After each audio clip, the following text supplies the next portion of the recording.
கொட்டும் அந்த மத்தள சத்தம் தாளம்.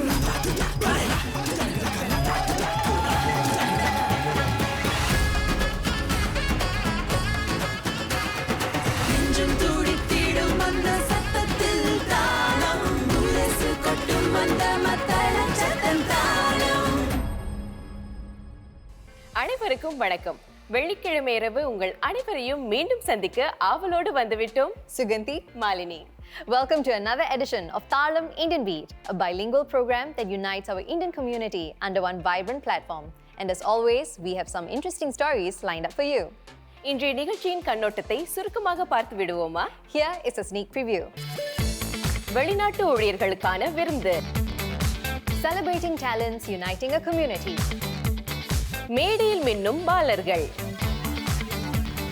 சிங்கப்பூரின் முன்னேற்றத்தை பற்றி நாம் பேசும்போது நாம் பெரும்பாலும் நமது நாட்டை வழிநடத்திய கொள்கைகளையும் திட்டங்களையும் பற்றி பேசுகிறோம். ஆனால் சிங்கப்பூரின் வளர்ச்சிக்கு எண்ணற்ற தனிநபர்களின் உழைப்பும் ஒரு முக்கிய காரணம். அதுவும் மனித வளம் அதிகமில்லாத நம் நாட்டில் பல்வேறு துறைகளில் வெளிநாட்டு ஊழியர்களின் பங்களிப்பு இன்றியமையாதது. Indeed, our migrant workers have been key to the shaping of Singapore's modern landscape. From building our homes, roads and MRT lines to maintaining essential services, we owe much of our physical infrastructure and the smooth functioning of our city to their tireless efforts. Their work supports not just the spaces we live in, but also the rhythm and progress of our daily lives. வெளிநாட்டு ஊழியர்களில் பெரும்பாலோர் Bangladesh, India, சீனா போன்ற நாடுகளிலிருந்து தங்கள் குடும்பங்களை விட்டுவிட்டு இங்கு வருகிறார்கள். சிங்கப்பூரில் வேலை செய்து தங்கள் அன்புக்குரியவர்களுக்கு ஒரு சிறந்த எதிர்காலத்தை வழங்கும் நம்பிக்கையுடன் இங்கு வருகிறார்கள். They bring with them the spirit of resilience, perseverance and responsibility, which are much required qualities in their physically intensive work. Despite the numerous challenges of being away from home, they remain focused, hardworking and committed to their jobs. வெளிநாட்டு ஊழியர்கள் தனிப்பட்டவர்கள் இல்லை. அவர்கள் நம் சமூகத்தில் ஒரு முக்கிய பகுதியை வகிக்கின்றனர். ஆகையால் அவர்களுடைய பங்களிப்புகளை அங்கீகரிப்பது அவசியம். முக்கியமாக அப்பங்களிப்புகளுக்கான மரியாதையை அளிப்பது மிக அவசியம். In our first story today, we are about to witness a recent event that truly reflects the spirit of recognizing and giving back to those who have done a lot for our society. Let's take a look. தொழிலாளர் தினத்தையும் Singapore 60ஆம் பிறந்த நாளையும் முன்னிட்டு Singapore இந்திய உணவகங்கள் சங்கம் வெளிநாட்டு ஊழியர்களுக்காக அண்மையில் ஒரு உணவு விநியோக முயற்சிக்கு ஏற்பாடு செய்தது. சுமார் 60க்கும் மேற்பட்ட உணவகங்களின் ஆதரவுடன் நடத்தப்பட்ட இம்முயற்சியில் தீவு முழுவதும் கிட்டத்தட்ட 60,000 உணவு பொட்டலங்கள் விநியோகம் செய்யப்பட்டன. அயராமல் உழைத்து நாட்டின் வளர்ச்சிக்கு முக்கிய பங்கு வகிக்கும் வெளிநாட்டு ஊழியர்களுக்கு நன்றி சொல்வதே இந்நிகழ்ச்சியின் முக்கிய நோக்கம். நம்ம வருஷம் விதவிதமான ஒரு நிகழ்ச்சி படைப்போம். இந்த வருஷம் சிங்கப்பூர் 60 வயசு ஆகும்போது நம்ம வெளிநாட்டு ஊழியர்கள் இதுக்கு நிறைய கடுமையாக பாடுபட்டிருக்காங்க. இன்றைக்கி உள்ள சிங்கப்பூர் அவங்களோட கடின உழைப்பால் தான் இன்றைக்கி சிங்கப்பூர் இந்த அளவுக்கு அடைஞ்சிருக்கு. ஸோ அதுக்காண்டி அவங்களுக்கு நன்றி சொல்லணும்னு சொல்லிட்டு இந்த ஏற்பாடு நம்ம பண்ணியிருந்தோம். வெளிநாட்டு ஊழியர்களின் தங்கும் விடுதிகள், பொழுதுபோக்கு மையங்கள், வழிபாட்டு தளங்கள் இந்நிகழ்விற்காகவே பர்ச் சாலையில் பிரத்யேகமாக அமைக்கப்பட்ட கூடாரம் என தீவு முழுவதும் பல இடங்களில் உணவு விநியோகம் நடத்தப்பட்டது. வெவ்வேறு நாடுகளிலிருந்தும் பின்னணிகளிலிருந்தும் வந்திருக்கின்ற அனைத்து ஊழியர்கள் கவனிக்கப்பட வேண்டும் என்ற எண்ணத்தில் ஹலால், அசைவம், சைவம் மற்றும் ஓரியண்டல் உணவு வகைகள் வழங்கப்பட்டன. காலையில் 8 மணிக்கு சைவ சாப்பாடு, நல்லா சுட சுட பொங்கல், சாம்பார், கேசரி, அந்த மாதிரி சைவமாக நம்ம காளியம்மன் கோயிலுக்கு ஒரு ரவுண்டு போச்சு. அடுத்து மாஸ்குக்கு அனுப்பினோம். குருதுவாரா காலையில் 8 மணிலேருந்து நைட்டு 8 மணி வரைக்கும் அங்கே சாப்பாடு அரேஞ்ச் பண்ணியிருக்கிறோம். அது ஒரு இடத்துல 2 இடத்துல அது ஓடிக்கிட்டு இருக்குது. அது இல்லாமல் இன்றைக்கி சாப்பாடுன்னு எடுத்துட்டிங்கன்னா ஒரு நல்ல பியோர் சைவம், அசைவம், ஹலால் அசைவம், அப்புறம் ஓரியண்டல். ஸோ இன்றைக்கி தாய் ஃபுட்டு அரேஞ்ச் பண்ணுவோம். சமூகத்திற்கு பயனளிக்கும் ஒவ்வொரு முயற்சியிலும் தொண்டூழியர்களின் பங்களிப்பு இன்றியமையாதது. இந்த நிகழ்வும் அதற்கு விதிவிலக்கல்ல. கல்வி நிலையங்கள், அரசு நிறுவனங்கள் மற்றும் சமூக பங்காளிகளை பிரதிநிதித்து 160க்கும் மேற்பட்ட தொண்டூழியர்கள் இந்நிகழ்ச்சியில் கலந்து கொண்டு சிறப்பித்தனர். உணவு விநியோகத்தையும் தாண்டி பலதரப்பட்ட தகவல் மற்றும் விளையாட்டு கூடங்களையும் அவர்கள் அமைத்தனர். அத்தியாவசியமான தகவல்கள் பற்றிய விழிப்புணர்வையும் நண்பர்களுடன் தமது மாலை பொழுதினை இனிமையாக கழிப்பதற்கான வாய்ப்பையும் வெளிநாட்டு ஊழியர்களுக்கு வழங்கினர் தொண்டூழியர்கள். இது இப்போ நம்ம வெளிநாட்டு ஊழியர்களுக்கு ஒரு விழிப்புணர்வு கொண்டு வரதுக்கு. ஸோ உதாரணத்துக்கு இப்போ டிராஃபிக் போலீஸ் பூத் இருக்குது. ஸோ அவங்களுக்கு டிராஃபிக் ரூல்ஸ், ட்ரிங்க் டிரைவிங், அது இப்போ சமீபத்தில் நிறைய விபத்துகள்லாம் நடக்குது. அதுக்கு ஒரு விழிப்புணர்வு ஊட்டுறதுக்கு டிராஃபிக் போலீஸ் பூத்தில் அவங்க ஹெல்ப் பண்ணுறாங்க. மைக்ரண்ட் ஒர்க்கர்ஸ் சென்டர் அவங்க ஒரு பூத் வச்சுருக்கிறாங்க. இப்போ இங்கே வேலை செய்கிறவங்களுக்கான உரிமைகள் அவங்களுக்கு தெரியாமல் இருக்கலாம், அதெல்லாம் அவங்களுக்கு கொண்டு சேர்க்கறதுக்கு இந்த பூத்ஸ் எல்லாம் ரொம்ப உதவியாக இருக்கும். கண்டிப்பாக இது வெளிநாட்டு ஊழியர்களுக்கு ரொம்ப பயனடைக்குது. ஏன்னா அவங்களுக்கு எந்த ஒரு என்டர்டைன்மெண்ட்டும் கிடையாது. இதனால் என்ன பண்ணுவாங்க, மோஸ்ட்லி சண்டே வராங்க. சண்டே வரும்போது தான் இந்த ஃபங்க்ஷனும் நடக்குது. அதனால் நம்ம பெருமையாக இருக்குது. அதை எல்லாருக்கும் ஒரு தொண்டுலியம் செய்யணும் அப்படின்றது. அப்போ தான் நமக்கு மற்றவங்களுக்கு உதவணுன்ற அந்த நோக்கமே வரும். கண்டிப்பாக எனக்கு பெருமைப்படுறேன் சார், நான் இந்த மாதிரி ஒரு தொண்டுலியம் செய்வேன். தங்களுடைய உழைப்பிற்கான அங்கீகாரமாக வழங்கப்பட்ட சுவையான உணவும் சொகுசான சூழலும் தமக்கு மகிழ்ச்சி அளித்ததாக தெரிவித்தனர் வெளிநாட்டு ஊழியர்கள். சாப்பாடு சிக்கன் பிரியாணி, அந்த மாதிரி வாட்டரு, இந்த மாதிரி பிஸ்கட்டு, ஐஸ்கிரீம் எல்லாமே கொடுக்காங்க. நல்லா சிறப்பாக செஞ்சுருக்காங்க. நண்பரோட சேர்ந்து சாப்பிட்றது நல்லா சந்தோஷமாக இருக்குது. நல்லா ஒர்க்கருக்காக நல்லா பண்ணுறாங்க, நல்லா சிறப்பாக இருக்குது. பொதுநல நோக்கத்துடன் ஒரு சமூகமாக ஒன்றிணைந்த தொண்டூழியர்களுக்கு நம் பாராட்டுகள். ஒரு நாட்டின் வெற்றி பலருடைய உழைப்பிலும் தியாகங்களிலும் அடங்கியுள்ளது. எனவே ஒவ்வொரு பங்களிப்பும் அங்கீகரிக்கப்பட வேண்டும், மதிக்கப்பட வேண்டும் என்பதற்கு இந்த முயற்சி ஒரு முக்கிய நினைவூட்டல். That was a truly heartening glimpse into the kindness and appreciation extended to those who have helped build much of what we see around us. It's gestures like these that remind us of the power of community and gratitude. நிச்சயமாக மாலினி, ஒவ்வொரு தனிநபரின் பங்களிப்பும் ஒரு தேசமாக நாம் யார் என்ற அடையாளத்தை வடிவமைக்க உதவுகிறது. அதற்கான முக்கிய நினைவூட்டலாகவும் அந்த நிகழ்ச்சி அமைந்தது.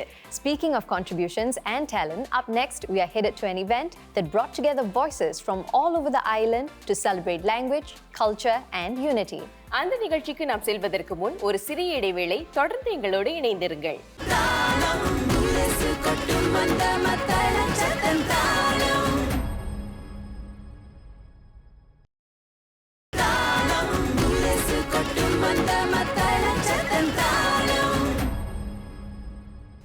இடைவேளைக்கு பிறகு மீண்டும் இணைகிறோம். You're watching Thalam Indian Beat.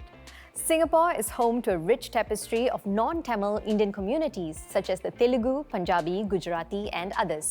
Each of these communities adds its own distinct cultural flavor and traditions, enhancing the vibrant multicultural fabric of the nation. அவற்றுள் மலையாள சமூகம் ஒரு முக்கிய இடத்தை பிடித்துள்ளது. வணிகத்தில் தொடங்கி கல்வி, சுகாதாரம் போன்ற பல்வேறு துறைகளில் குறிப்பிடத்தக்க பங்களிப்பை மலையாள சமூகத்தினர் வழங்கியுள்ளனர்.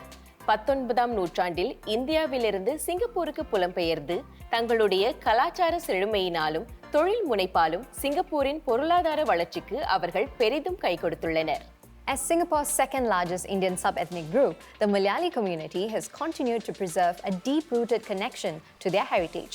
Beyond the language, their vibrant customs, rich literary and artistic traditions have allowed them to leave an indelible mark on Singapore's multicultural identity. ஒரு சிறிய சமூகமாக இருந்தாலும் நீண்ட வரலாறு கொண்ட பல மலையாள சமூக அமைப்புகள் சிங்கப்பூரில் உள்ளன.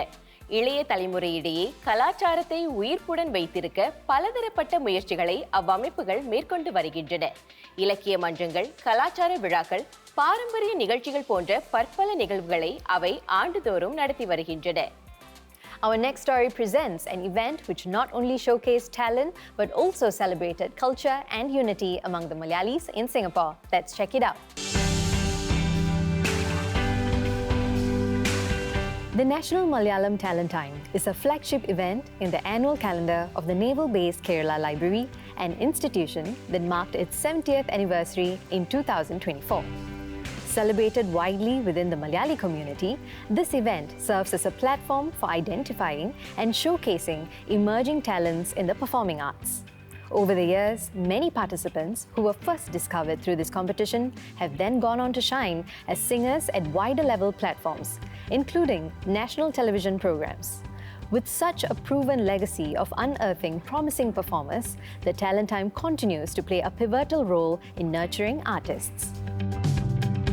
We are proud over the past, many kids who came up were not very known, but after this they all became famous. You can see them as part of many of events in Singapore. Some even went further to other nationwide programs and reality shows, and they won so many events.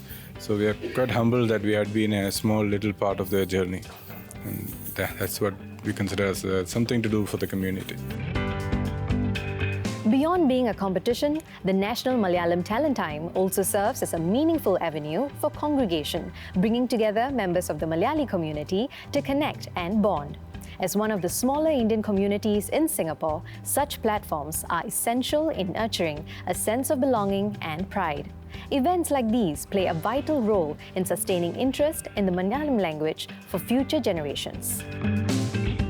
We want to bring in a lot of talents who would love to speak in Malayalam, talk in Malayalam, and be in this culture. So this is the situation where bringing everyone together and be in the roots itself. Don't forget Malayalam language, but still be in the Singaporean culture. As with every edition, this year's Talent Time featured two main categories: the junior and open categories, ensuring wide participation across various age groups and walks of life. The event witnessed vibrant performances from both the younger and older generations, each bringing their unique energy and passion to the stage. A particularly heartwarming highlight was the special round of the competition where contestants performed alongside a friend or family member. This thoughtful edition not only allowed loved ones to share the spotlight, but also beautifully showcased the support systems behind each performer, reinforcing the spirit of togetherness. It was something new and I had to work a little bit on that. But my family was very supportive. I had actually my cousin come here. She visited us just for a Singapore tour, but she also participated with me. So she was great support. And also my parents and my husband and everyone. I feel excited and happy to win the first prize. Beyond the performances on stage, the audience played an active and meaningful role in the event. Staying true to tradition, voting slips were distributed at the end of all performances, allowing attendees to vote for their favorite singer. This element brought an added layer of excitement and inclusivity to the competition. It ensured that the audience felt involved not just as spectators, but as judges in their own right. I am very happy because it was from our audience selection. So that's a very happy thing because of my performance. I think I am because of my performance. So I am very happy. I can express my happiness. The National Malayalam Talent Time stands as a testament to the enduring spirit of community, culture, and continuity. Year after year, it not only uncovers fresh talent, but also reinforces a sense of belonging and pride among the Malayali community in Singapore. As the melodies fade and the curtains draw, what truly lingers is the collective joy of participation, the strengthening of cultural roots, and the reaffirmation that with dedication and unity, traditions can thrive and be passed on meaningfully to future generations.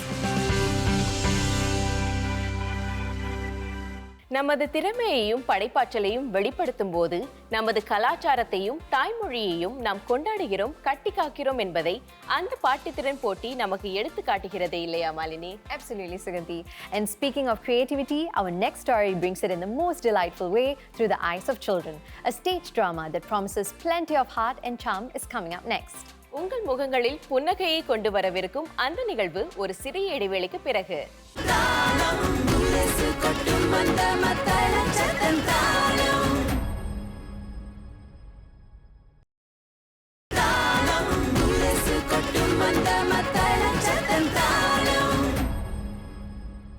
இடைவேளைக்கு பிறகு மீண்டும் சந்திக்கிறோம். You're joining us right in time for our last story. பன்முக கலாச்சார சமூகமான நமது சிங்கப்பூரில் தாய்மொழிகளுக்கு ஒரு முக்கிய இடம் உண்டு. அவை தகவல் தொடர்புக்கான பாலங்களாக மட்டுமல்லாமல் வரலாறு, மரபு மற்றும் அடையாளத்தின் சின்னங்களாகவும் திகழ்கின்றன. எனவே சிறு வயதிலிருந்தே தாய்மொழி கற்றலை குழந்தைகளிடையே வலியுறுத்துவது மிகவும் அவசியம். When children are introduced to their mother tongue from an early age, it helps them form a deeper bond with their cultural roots. This early exposure also nurtures a strong sense of pride, especially when they see their language being acknowledged and celebrated in schools, the arts, and daily life. It allows them to truly appreciate the depth and beauty of their linguistic heritage.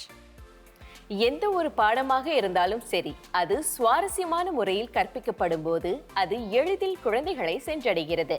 மொழிகளும் அதற்கு விதிவிலக்கல்ல. தாய்மொழி கற்றலுக்கு இயல், இசை, நாடகம் ஒரு முக்கிய வழிமுறையாக இருக்கின்றன. தாய்மொழி மீதான பற்றை விதைப்பதோடு அவை குழந்தைகளின் தன்னம்பிக்கையையும் நுண்ணறிவையும் வளர்க்கின்றன. Up next, we turn our attention to a Tamil stage production for children, which showcases how the younger generation is embracing the language with creativity and joy. Let's take a look at how these little ones brought the Tamil language to life on stage. இளையர்கள் Tamil மேடை நாடகங்களில் பங்கு பெறுவதற்கு ஒரு உகந்த தளத்தை வழங்கி வருகிறது அகம் நாடக குழு. இம்முறை அகம் பாலர் மேடை என்ற 4 மாத பயிலரங்கின் மூலமாக பாலர்களுக்கும் அந்த வாய்ப்பை வழங்கியது. 5 முதல் 10 வயது வரையிலான பாலர்களை மேடை நாடக கலைக்கு அறிமுகப்படுத்துவதும் தமிழ் மொழியில் அவர்களுடைய புழக்கத்தை வளர்த்துக் கொள்வதும் இதன் முக்கிய நோக்கம். பயிலரங்கில் தாங்கள் கற்றுக்கொண்டவற்றை வெளிப்படுத்த பாலர்களுக்காகவே ஒரு மேடை நாடக படைப்பை அகம் நாடக குழு அண்மையில் அரங்கேற்றியது. Charlie and the chocolate factory என்ற பிரபலமான ஆங்கில நாவலிலிருந்து தழுவி தமிழாக்கம் செய்யப்பட்ட இந்த நாடகம் இதோ உங்களுக்காக சார்லி. எல்லாரும் என்ன சுத்தி நில்லுங்க. இங்க இருக்கிற அறைகளை இப்போ காட்டுறேன். வாரம் குழந்தைங்க வந்து நம்ம அகம் தியேட்டர் லேப்க்கு வராங்க. ஒரு ஸ்ட்ரக்சர்ட் ப்ரோக்ராம், அதாவது ஒரு ப்ராசஸ் ட்ரிவன் ஸ்ட்ரக்சர்ட் ப்ரோக்ராமில் வந்து ட்ராமா கற்றுக்குறாங்க. அதுக்கப்புறம் அது வந்து ஒரு எண்ட் கோலுக்கு வந்து எடுத்துகிட்டு போகிறாங்க. அந்த எண்ட் கோலுக்கு வரும்போது தான் அவங்க வந்து பெர்ஃபார்ம் பண்ணுறாங்க. ஸோ நம்ம உடனே வந்து அவங்கள டைரக்ட் பண்ணாமல் ஒரு ப்ராசஸ் ட்ரிவன் அப்ரோச்சில் நம்ம வந்து அவங்க எடுத்து கொண்டு போகிறதுனால அவங்களுக்கு தமிழில் வந்து ஆர்வமும் கூடுது. அது மட்டும் இல்லாமல் நாடக திறன்கள் வந்து உடனே வர மாதிரி கூட இருக்காது. அது வந்து ஓவர் பீரியட் ஆஃப் டைம் ஆசிரியர்கள் வந்து அழகாக ட்ரெயின் பண்ணி அதுக்கப்புறம் அவங்க வந்து பெர்ஃபார்ம் பண்ணுற அளவுக்கு நம்ம எடுத்துக்கொண்டு வரோம். நடிப்பு திறனை பட்டை தீட்டுவதற்கான பயிலரங்காக மட்டுமல்லாமல் அகம் பாலர் மேடை இளம் பங்கேற்பாளர்களிடையே வாழ்நாள் கலைஞர்களாக செழிப்பதற்கு அத்தியாவசியமான நற்பண்புகளை விதைப்பதிலும் அதிக முக்கியத்துவம் வழங்கியது. ஒரு நாடகத்தின் வசனங்களை மனப்பாடம் செய்வது எந்த அளவுக்கு முக்கியமோ, சக நடிகர்களையும் நன்றாக புரிந்து கொண்டு அவர்களோடு ஒத்துழைத்து ஒற்றுமையாக வேலை செய்வதும் ஒரு நடிகருக்கு மிகவும் முக்கியம் என்பதையும் பாலர்களிடையே இப்பயிலரங்கு வலியுறுத்தியது. நம்ம வந்து நடிக்கிறதுக்கு மட்டும் கற்றுக் கொடுக்க மாட்டோம், ஆனால் கூட உங்களுடைய சக நண்பர்களோட எப்படி சேர்ந்து ஒரு குழுவாக வேலை செய்கிறது, அவங்களுடைய லைன்ஸ் எல்லாம் சொல்லும்போது நீங்கள் வந்து உங்களை பற்றி மட்டும் நினைக்கக்கூடாது. இது வந்து ஒரு குழு முயற்சியாக நீங்கள் வந்து நினச்சி உங்களுடைய நண்பர்களோட சேர்ந்து ஒற்றுமையாக நடிக்கிறதுக்கு நம்ம வந்து கற்றுக் கொடுத்துருக்கோம். ஒர்க் ஷாப்பில் நான் லிசன் பண்ண முடியும் அண்ட் ஃபோக்கஸ் பண்ண முடியும். யார் எப்படி பண்ணணும், நான் டீம் கூட நான் ஒர்க் பண்ண முடியும். இந்த ஒட்டுமொத்த அனுபவத்தின் மூலம் பாலர்கள் தமிழ் மொழியின் வளமான இலக்கிய மற்றும் கலாச்சார பின்னணியை பற்றி மேலும் அறிந்து கொண்டனர். பள்ளி பாடங்களில் மட்டுமல்லாமல் மற்ற ஊடகங்களிலும் தமிழ் மொழியில் சரளமாக பேசுவதற்கான தன்னம்பிக்கையையும் அவர்கள் பெற்றுக்கொண்டனர். தமிழ்லாம் எனக்கு ரொம்ப பிடிக்கும். அதில் பேசினா எனக்கு இன்னும் தைரியம் கொடுக்கும். அப்படி தான் நான் வந்து நல்லா தைரியமாக பேச முடியும். தமிழ் ஒரு நல்லா அழகான மொழி, ரொம்ப வயசான மொழியும். அப்புறம் அது நல்லா இருக்கு, பேச எழுதவும் நல்லா இருக்கு. நிகழ்ச்சிக்கு வந்திருந்த பார்வையாளர்களில் பெரும்பாலானோர் தொடக்கப்பள்ளி மாணவர்கள். ஒரே வயதுடைய மற்ற பாலர்கள் ஒரு தமிழ் மேடை நாடகத்தில் திறம்பட நடிப்பதை பார்க்கும்போது அவர்களிடையே தமிழ் மொழி மீதான ஆர்வம் உருவெடுக்கிறது. இந்த நாடகம் ரொம்ப இன்ட்ரெஸ்டிங்காக இருந்துச்சு. அந்த ஆக்டர்ஸ்லாம் நன்றாக செஞ்சாங்க. வில்லி வங்கா பேசும்போது அது என்னை மிகவும் கவர்ந்தது. இந்த நாடகம் பிடித்து இருந்தது. எனக்கு பிடிச்சிச்சு, ஏன்னா அது மிகவும் இன்ட்ரெஸ்டிங்காக இருந்துச்சு. நிறைய பிள்ளைகள் இருந்தனால மிகவும் என்டர்டெய்னிங்காகவும் இருந்துச்சு. அந்த அலங்கரிக்கவும் மிகவும் கோலாகலமாக இருந்துச்சு. ஆனால் அந்த ஹோல் நாடகம் இன்னும் கொஞ்சம் நீளமாக இருந்துச்சுன்னா இன்னும் கொஞ்சம் நல்லா இருக்கும். ஆனால் டோட்டலாக இது மிகவும் நல்லா இருந்துச்சு. தமிழ் மொழியின் கற்றலுக்கு பாடங்களும் தேர்வுத்தாள்களும் மட்டுமே போதாது. இளம் வயதிலிருந்தே குழந்தைகள் தங்களுடைய எண்ணங்களையும் உணர்ச்சிகளையும் தமிழில் வெளிப்படுத்த கற்றுக்கொள்ள வேண்டும். தங்களுடைய அன்றாட வாழ்க்கையில் தமிழில் பேச வேண்டும். அப்போதுதான் அடுத்தடுத்த தலைமுறைகளிடையே தமிழ் மொழி ஒரு வாழும் மொழியாய் தொடர்ந்து நிலைத்திருக்கும். பாலர்களிடையே தமிழ் மொழியின் பழக்கத்தையும் புழக்கத்தையும் வலியுறுத்தும் இப்படிப்பட்ட மேடைகள் இன்றியமையாதவை. மாலினி, நம் நிகழ்ச்சியின் முக்கிய நோக்கம் என்னவென்று தெரியுமா? Of course, it is to celebrate the rich tapestry of our Indian identity. As we learn more of culture and traditions of our various Indian communities, we also learn to appreciate and be proud of our diversity and history. Our languages may vary, but identity remains as one. நம் அடையாளத்தின் கொண்டாட்டம் தான் தாளம். நம் கலாச்சாரங்களை பற்றி தெரிந்து கொள்வோம், வாழ்வோம், வளர்வோம். இந்த சிந்தனையோடு இன்று நிகழ்ச்சியின் நிறைவுக்கு நாங்கள் வந்துவிட்டோம். Are you organizing any community event and would like for it to be featured on our program? அப்போது மறக்காமல் முன்கூட்டியே இந்த மின்னஞ்சல் முகவரிக்கு எங்களுக்கு எழுதி அனுப்புங்கள். Till we meet again next week, have a great weekend and a fantastic week ahead. Signing off, Suganti, Malini. நீங்கள் இதுவரை பார்த்த நிகழ்ச்சி தாளம் Indian Beat. நெஞ்சம் துடித்திடும் அந்த சத்தத்தில் தாளம் முரசு கொட்டும் அந்த மத்தள சத்தம் தாளம்